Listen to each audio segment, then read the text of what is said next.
In this video, we will try to find the process or how to perform the experiment for getting the forbidden energy gap of the material of the diode.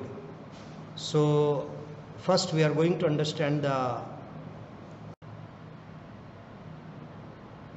instrument for getting the value of forbidden energy gap is here. This is the positive terminal of the power supply. As shown in the diagram, this is the positive terminal of the power supply. This is negative terminal of the power supply. This one is the negative terminal of the power supply. Here, potentiometer, a voltmeter is to be applied in the circuit, but because in this specific case there is no variation of potential provided, a constant potential of 2 volt is applied. That's why there is no need to measure the potential. It is always 2 volt. It is a regulated power supply of 2 volt. So there is no need of this voltmeter here. Voltmeter is already, it is given that it is equal to 2 volts. So no worry. Second is the microampere meter. This is the microampere meter, digital microampere meter. These are the two points which are connected to the microampere meter internally. There is no need to externally connect it. It is internally connected. And after that, there is a diode. You can see here it is a diode. The number of the diode is OA79, a diode. That diode is connected here. And you can see this positive terminal of the source is going to get connected to the negative terminal of the diode. And the negative point of the power supply, negative voltage of the power supply, it is to be connected to the p-type semiconductor material or positive terminal of the diode. So this diode is also inside this heater or the furnace, and the 2 points which connect it in the circuit, these are the 2 points to be connected to the positive and negative terminal of the diode. You can see then there is a coil for heating the diode. So inside this furnace there is a coil which heats it. The switch of that coil is given here. It is on off switch. You can switch the furnace on, you can switch it off depending on your need. So this is furnace. And there is a thermometer. This is a thermometer. You can see this is a thermometer. The thermometer is going to measure the temperature which is provided to the diode. So that's all about the apparatus. Now let us see how to make connections for getting the reading. The instrument is everything is connected internally, so very less connections are there for external connection. But still we are going to see. Obviously, the first of all we have to connect the diode to the circuit. So as I told you, this diode is having two plugs here. For connecting, this positive is going to go to the positive terminal of the diode, this negative is going to go to the negative terminal of the diode. So that is the connection.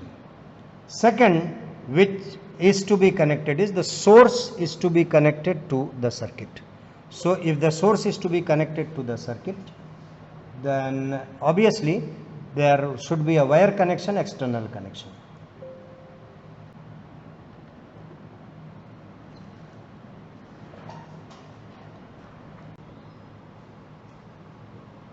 So to start the experiment, what we have done, we have switched on the furnace with the help of the switch provided for that, and you can see the temperature here is around 30-35 degrees centigrade. We will try to raise the temperature up to say 90 degree. So for 90 degree, when the temperature rises to 90 degree, from there we will start gradually let the temperature gradually fall, and for each and every temperature we are going to measure the current flowing through the diode. So first we are raising the temperature. As you can see, the temperature was initially 35, now it is more than 35, it is moving towards say 40 degree. It is very much clear from the video that the temperature is rising. So we have switched on. Now we are not taking reading, but we have switched on the circuit, and switching on the circuit we have switched on the furnace also. and because we have switched on the furnace, the temperature is increasing. See, the temperature is very near to 40 degree in this small time interval. So we will let the temperature grow up to say 90 degree, and when the temperature becomes 90 degree, we will switch off the oven, means the rise of the temperature will be stopped, and we will let the temperature fall down automatically, and in the step of 5 degree we are going to take the readings. So it is very much clear now, the temperature is above 42 degrees centigrade. So the temperature is rising. So let me raise the temperature up to 90 degree, and then we will start taking reading. So you can see that the temperature has raised to say 93 degree. Now we stop the oven, we switch off the oven, and switching off the oven, we let the temperature decline. So we are going to take reading from 90 degree, and that's why I have switched off the oven, and we are going to monitor the temperature as well as the ampere meter, microampere meter reading. So first let the temperature come to 90 degree. So we are waiting that the temperature should reach 90 degree, then we are going to take the reading. While increasing the temperature, we are not supposed to take the reading. While decreasing the temperature, the readings of the microampere meter are to be taken. So let us let the temperature fall to 90 degree.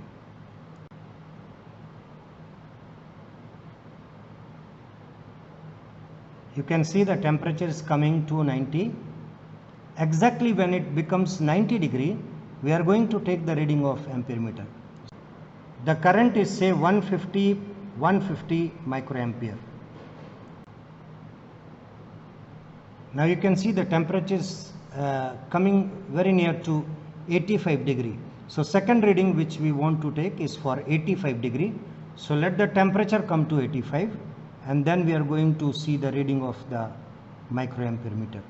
It is a bit more than 85.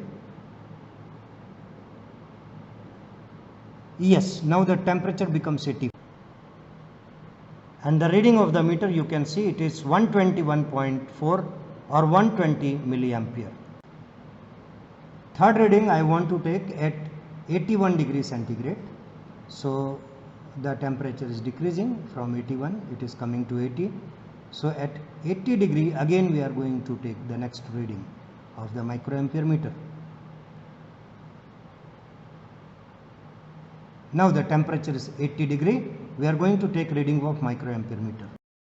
See, the reading is 99.0 or 98.76, whatever at the time of reading, whatever reading you see, that reading is to be taken, exactly that reading. So 97-95 amp. See, gradually the temperature is decreasing, and as we have decided, in the interval of 5 degrees centigrade we are going to take the reading of the microampere meter. So for each graduation of 5 degrees centigrade we are going to take the reading. So obviously we have taken the reading of 80 degrees, so the next temperature at which we want to take the reading is 75 degrees centigrade. So let the temperature reach 75, it is just now 77, below 77. Let it reach to 75 degrees centigrade, then we are going to take the next reading.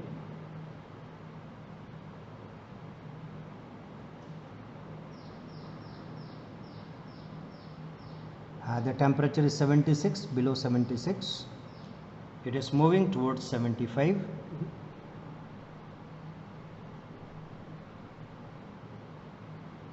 And ultimately, now it is 75 degrees centigrade. At this time, we have to see the reading of microampere meter, which is 78.1. So the reading for that is 78. So let us see the readings taken. This is the current flowing through the microampere meter for the temperature of 85 degree. 90.5 is the current flowing through the diode at 80 degrees centigrade. 78 is the current flowing for 75 degrees centigrade. So this temperature is in degree centigrade, because we want to take the temperature. In the formula the temperature is in Kelvin, so this temperature 85 is converted to Kelvin by adding 273 to the reading. So the temperature in Kelvin becomes 358. Now the second thing, while plotting graph, we do not want to plot graph directly between current and temperature in Kelvin. Instead we have to plot the graph between 1000 divided by temperature in Kelvin versus log of the current flowing through the circuit. So first we have to determine 1000 divided by T. So 1000 divided by 358 comes to be 2.8. So this is 100 by T for corresponding reading. Similarly we get 1000 by T for each temperature here, and this is the current, so we get the log of 107.3, which comes to be 5.6. And similarly we get the log of all these currents and we keep it here. Now we have to plot the graph between the 100 upon T and the log I. So 100 upon T will be in the x-axis, it is independent variable, and log I is the dependent variable, so this will be put in the y-axis. So let me show the graph obtained by this. So this is the graph plotted. In the x-axis I have taken 1000 upon T, in the y-axis I am taking log of I. So this is x-axis, the mark is 2.8, 2.85, 2.9, 2.95, 3, 3.05, 3.1, 3.15, 3.2, 3.25 and 3.3. In the y-axis the graduation is of 1, so it is 1, 2.00, 3.00, 4.00, 5 and 6.00. When I plot the graph, you can see that it comes to be a straight line, and approximately all the points are lying on the straight line except the 2 points, but because I want to keep my integrity intact, that's why I am showing this 2 point also, although they do not belong to the line. Now what I have to do is I have to take the slope of this curve. Slope means tan theta. This is the angle, and I have to get the tan theta of this angle. So tan theta of this angle will be the perpendicular divided by base. So the perpendicular, I have chosen the point belonging to 3 and point belonging to 5. From here I put the perpendicular which are in contact with the graph at point P and at point Q. So these are the 2 points.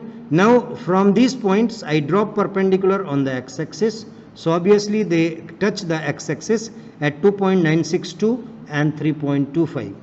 So obviously if I want to get the slope will be 5 minus 3 divided by 3.25 minus 2.962. So 5 minus 3 is going to give the value of PR, and 3.25 minus 2.962 is going to give me the value of QR. So this is the process of getting the slope of the curve, slope of the graph. So let us now calculate the value of forbidden energy gap, which is our ultimate aim. So this is the calculation part. The formula for calculation of energy gap is equal to 0.198 multiplied by the slope of the graph, that is PR upon QR, and the EG, that is energy gap, will be expressed in terms of electron volts. So let us keep the values. It is 0.198 multiplied by, as I told you, PR is 5.00 minus 3.00 divided by the QR is 3.25 minus 2.962. Solving the numerator and denominator, we get it is equal to 0.198 multiplied by 2 divided by 0.29. Now dividing 2 by 0.29, what I get is 6.89. So the expression becomes 0.198 multiplied by 6.89 volts, which is equal to, when I multiply these two, I get the value 1.36 electron volts.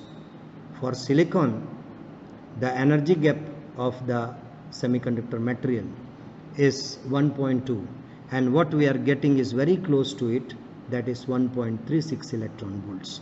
So that's all about the calculation. You have to give the unit to the value which comes. It is the unit, as I told, is electron volts. So in the calculation we are getting the energy gap, forbidden energy gap, to be equal to 1.36. Although we know that it is 1.25, but we are experimentally getting 1.36. So we do not have to fear. We have to write what we obtained. This is the value which obtained experimentally, which is obtained experimentally. The theoretical value may not differ from our experimental result. So that's all in this experiment, and I think you understood all the concepts and how to calculate until you complete. See, the M was the getting the value of Eg, that is energy gap. So even if you get a plot, even if you find the slope of the graph, but you do not calculate, then your experiment is incomplete. So please try to complete the experiment. That will be better for the examination.